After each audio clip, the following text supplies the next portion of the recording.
Hey Stampers, Tracy Filter here with Tracy's Ink Spot, ready to show you another project using the Perfectly Plaid and Pine Tree stamps. So there's our Perfectly Plaid stamp set and the Pine Tree Punch, which always has a lovely little reflection when you try to put it on camera.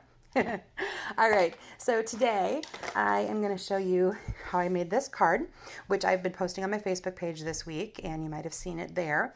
It's going to be a little bit of a double duty item, so pay attention and you should be able to see how you can get this to work for you. All right, going to raise you up a little bit and make sure you can see everything. Come back out a little bit. There we go. Okay, so hopefully that's good. And I'm gonna sit down again, so sorry if I get a little bit quiet. Okay, so for starters, I have all your directions here for sizing, and I will bring that up a little bit for a second. Let me give you a little bit better look. You can freeze the picture there and write down all of those dimensions. They'll also be sitting here just slightly off to the side in case you need to see them. Okay. So let's start with our Whisper White piece of paper. That's 2.5 by 3 3/4. And I'm going to take my cherry cobbler ink. And from that Perfectly Plaid stamp set, I'm going to stamp the Merry Christmas up near the top, like so. And then I'm going to stamp my tree down below. And you might be thinking, why is she stamping a tree? There's no tree on that card. Well, that is where the double duty is going to come in. I chose this little plaid version from the stamp set because I thought he's very cute. Okay. All right, so there he is. There's a little bit of a string on there, so my sample will have a little stringy on it. All right, then you're going to take your Pine Tree Punch and slide that in and line it up inside the punch like so, giving it a fairly even border. I'm just going to tilt it up so I can see. Okay, giving it a fairly even border and punch that guy out. Set him aside. We're going to use him on another project. So that is what's left to use on this project. Okay, so the first thing I'm going to do is then I've got my piece of Perfectly Plaid Designer Series paper, which is 3.5 by 4 3/4. I'm going to add my stamp and seal to that. Mount that on my shaded spruce. It has just a tiny border. It's got an 1/8 of an inch border all the way around. So that's the funky measurement. That's 3 5/8 by 4 7/8. I've got my cherry cobbler half sheet, so that means it's 5.5 by 8.5, and then you score it 4 1/4. All right, put some, again, stamp and seal on the back of that. I would also cut a piece of white cardstock 4 by 5 1/4 to put on the inside so that you can stamp a message or write in that, because this is kind of a dark color. You wouldn't necessarily want to be writing on the back of that. All right, I'm going to pop this guy up with dimensionals. So I'm going to take, I am in love with these little bitty ones with our mini dimensionals, and I'm going to use them to support that tree shape a little bit. So they're going to kind of go around back there. They're already trying to come off of their little pieces of paper, I see. So a few around the tree shape will help support where that divot is kind of falling into place. And then I'll do again a couple up in the corners. Okay, so we'll take all those little pieces of paper off. Throw them to the side. That's the putsy part of dimensionals. Okay. Oh, one more. There we go. All right. And that's just going to go centered right in the middle of that plaid layer. And pretty much, boom, that card is done. Now that took like no time at all, right? Okay, so I'm going to use take your pick tool and remove one of these gems. This is from Wonderful Gems. They come in red or kind of this clear color that has little gold speckles in it. Varying sizes, as you can see. And I'm just going to take, I think I'm going to use a little bit smaller one on this guy. So to stick that up there, and then it's just going to go right at the top of where that tree is cut out, just as a little bit of bling to make that card nice and pretty. Okay, so again, those are Wonderful Gems, and they can be found in the holiday catalog. All right, put that back the other way for the next part of my project. Okay, so there's card 1. Now again, I told you we're going to be doing double duty here. So bringing back in that image that we punched out of that, I have a circle that I cut with the 2 1/4 inch circle punch out of cherry cobbler cardstock. I'm going to put him on dimensionals again. I can put just a big one down at the bottom and one of those little guys up at the top. want to give him a little lift off of that circle. Okay, and I'm going to stick that down to that circle. Now when I cut this piece of DSP to this size, there was some leftover parts, and I took one of those strips, which was 1.25 inches wide, and I cut it down to 5.5 inches. And then I cut a piece of shaded spruce cardstock, 1.5 by 5.5, to act as the border for that. So again, it kind of is a double duty. It came from the same sheet of 6x6 DSP as that piece right there. I have a piece of thick Whisper White cardstock, which I cut 5.5 by 8.5, and again, scored at 4.25. And I'm just gonna run my Stampin' Seal down this guy here. And we're gonna put him kind of near the left edge.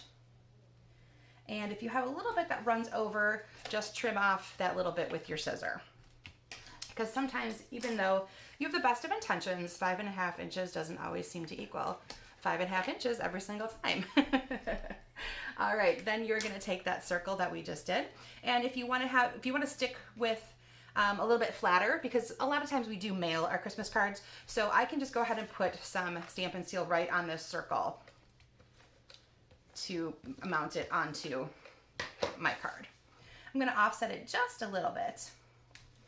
Okay, and there you go, card number 2. Now we can go ahead and use that same Merry Christmas up in the corner here, so I think I'm gonna do that. I've got Cherry Cobbler ink again. Oh dear. All right, there's my Merry Christmas. I'm gonna open it up just so I definitely have one flat layer to work with. All right, there's my Merry Christmas.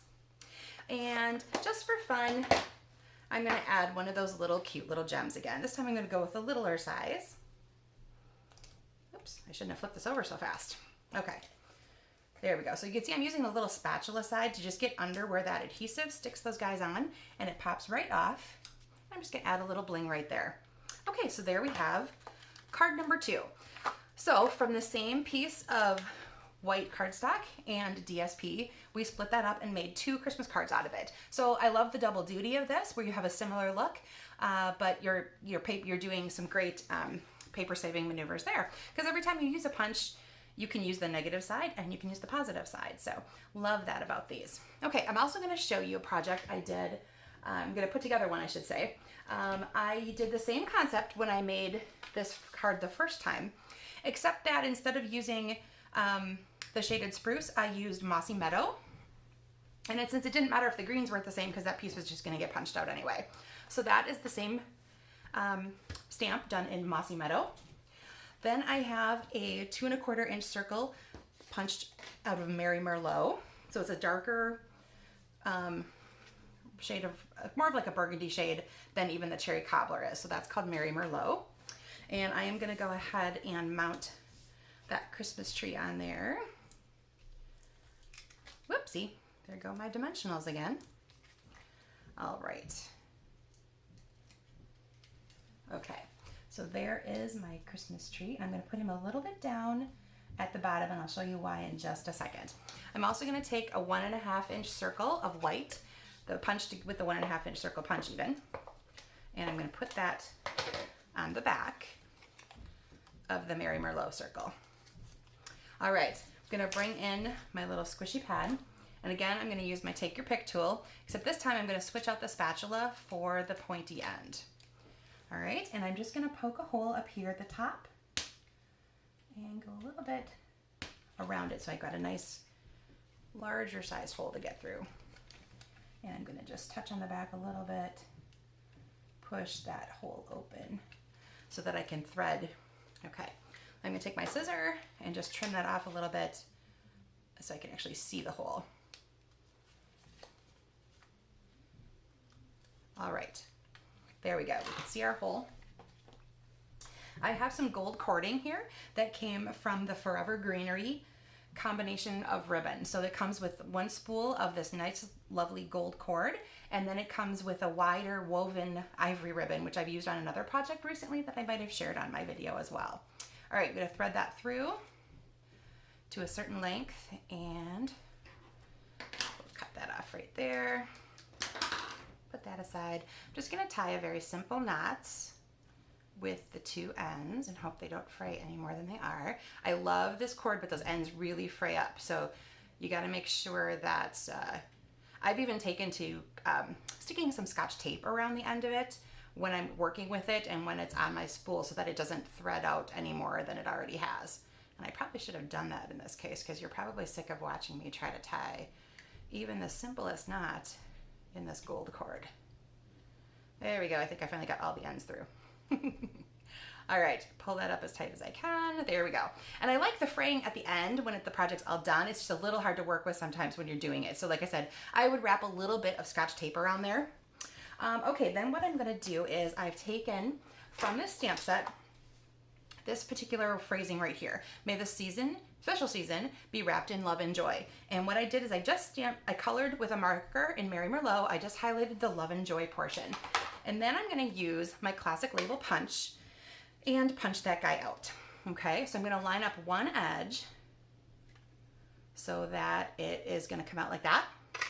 Okay, then I'm gonna take that and feed it back in again on this side. Now this can get a little tricky. You just have to kind of play with that until it's sliding into place and make sure it's straight. And then push it in to about where you want that same border type to be. And now you've taken your classic label punch and you've been able to make that shape with just a much smaller piece of cardstock. I love this trick for using, there's a stamp set called Itty Bitty Greetings, and the greetings are wonderful, but they're just not all the same length, and sometimes it's just a little bit too much cardstock showing. And so I love to be able to take that and chop that down. Or again, like this, where I wanted just a couple little words, I was able to use the same stamp set that I was already using with the tree. So I'm gonna put a love and joy right across the bunch there. All right, now basically what I've done here is I have turned this into a tag that you could put on your Christmas cards or your Christmas packages. This little part back here is for you to write your to from, and then you can just tie it up with the ribbon on your package. All right, so I'm gonna hold these up a little bit closer. So there is your tag. And here was card number 1. And here was card number 2.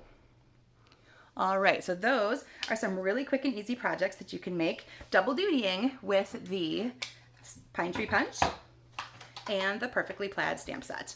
All right, thanks for joining me today, everybody. Bye-bye.